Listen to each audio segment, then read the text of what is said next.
Salut à tous, j'espère que vous portez bien. Aujourd'hui, je veux parler de quelque chose de particulier. C'est pas un thème qu'on va aborder, mais c'est juste une exhortation. Faisons très très attention à ce que beaucoup disent de nos jours. Il y a des personnes aujourd'hui qui essayent de convaincre les chrétiens que les épîtres, les écrits des apôtres ne peuvent pas être comparés aux écrits de Jésus, aux dires de Jésus dans les évangiles. Donc, en fait, ils remettent en question certaines choses que les apôtres auraient pu dire, Pierre, Paul et j'en passe, pour dire que non, on ne doit pas se concentrer dessus, on doit regarder ce que Jésus a dit. Et si Jésus n'a pas dit certaines choses, d'accord, on fait comme on veut. Et là, c'est très dangereux. Je vais prendre un passage pour qu'on puisse être éclairé par rapport à ça. On va prendre le passage d'un Thessaloniciens 2, verset 13. Je suis ici dans la version français courant. Il est écrit: sans cesse, nous remercions Dieu pour une autre raison encore. Quand vous avez reçu de nous la parole de Dieu, vous ne l'avez pas reçue comme une parole humaine, mais comme la parole de Dieu. Oui, elle vient vraiment de Dieu et elle agit en vous, les croyants.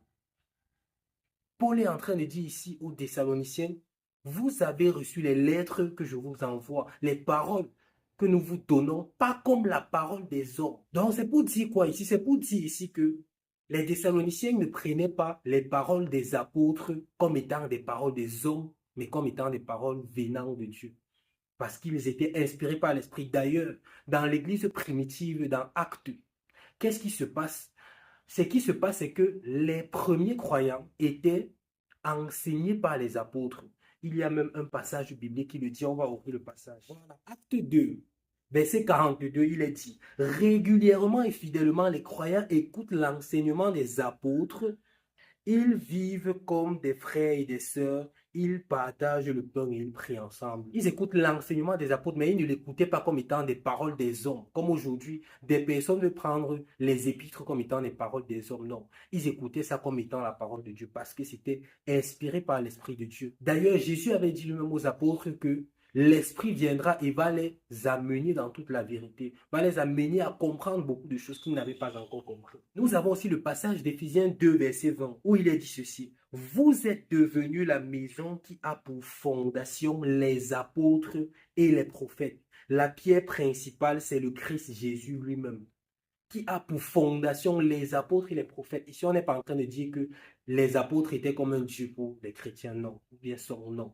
Mais c'est pour dire que les enseignements qu'ils prodiguent représentent une fondation. Les enseignements qu'ils véhiculent représentent une fondation pour aider les chrétiens à pouvoir grandir, à pouvoir comprendre le royaume. Je ne sais pas si on se comprend. On va prendre un autre passage, 1 Jean 4, verset 6. Il est écrit, nous au contraire, nous appartenons à Dieu. Celui qui connaît Dieu nous écoute. Celui qui n'appartient pas à Dieu ne nous écoute pas. Voilà comment nous reconnaissons l'Esprit de Dieu qui est vrai et l'Esprit du mal qui est menteur. Il dit quoi? Celui qui connaît Dieu nous écoute.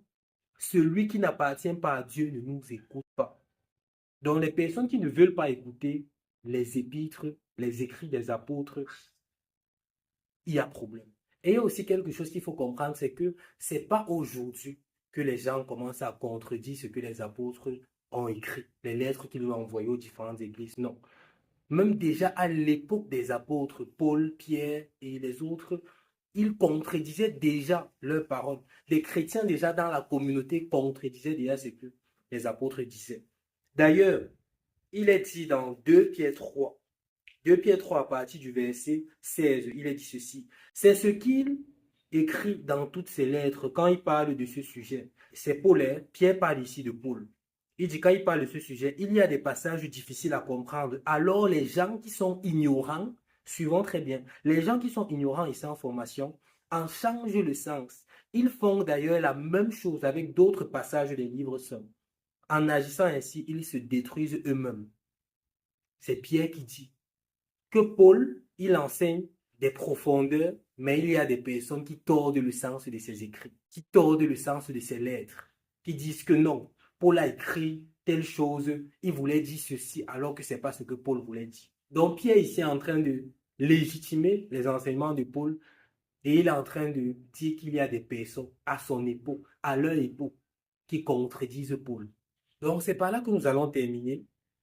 Il faut comprendre que les enseignements des apôtres, les épîtres dans la Bible ont la même valeur que les enseignements de Jésus dans les évangiles. D'ailleurs, les apôtres dans leurs écrits n'ont jamais contredit ce que Jésus a dit. Ils ont attesté, expliqué, confirmé ce que Jésus est venu faire, ce que Jésus a dit, ce que Jésus a enseigné. Donc faisons très attention à tous ceux qui racontent que les épîtres n'ont pas de valeur ou bien il y a certaines choses que les apôtres ont dit dans les Écritures qui ne sont pas correctes. Faisons très très attention. Donc, à la prochaine.